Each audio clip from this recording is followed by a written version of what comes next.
আসসালামু আলাইকুম। TNN TV 24 থেকে সাথে আছি নাফিজ ইসলাম।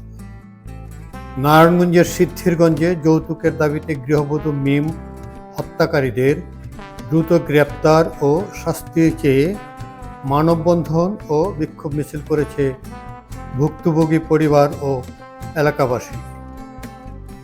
রোববার দুপুরে নগরীর চাষাড়া নারায়ণগঞ্জ প্রেস ক্লাবের সামনে মানববন্ধনটি অনুষ্ঠিত হয়।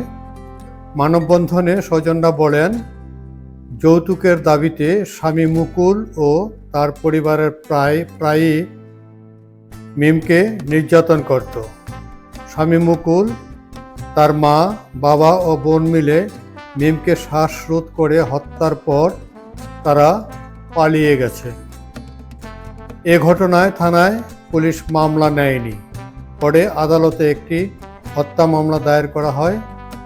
আসামিদের দ্রুত গ্রেপ্তার ও সুষ্ঠু তদন্ত করে দৃষ্টান্তমূলক শাস্তির দাবি করেন তারা। মানববন্ধন শেষে বিক্ষোভ মিছিলটি নগরীর গুরুত্বপূর্ণ সড়ক প্রদক্ষিণ করে খানপুর গিয়ে শেষ হয়।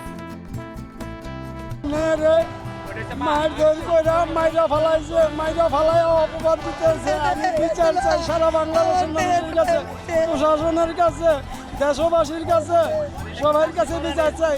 আমার এই মেয়ে আমার কাছে পরের দিন এসে পড়ার কথা ছিল, কিন্তু আসতে পারে নাই।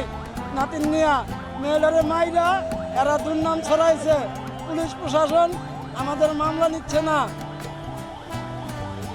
আমি আমার কথা আমি বলতে পারি না। আমার মেয়ের দুঃখে আমি কথা যে বলবো ঠিক মতন তাও বলতে পারি না।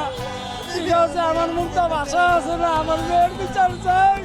এই যে থেকে আল্লাহ ও আল্লাহ রে, আমার ভাইয়ের বিচার চাই।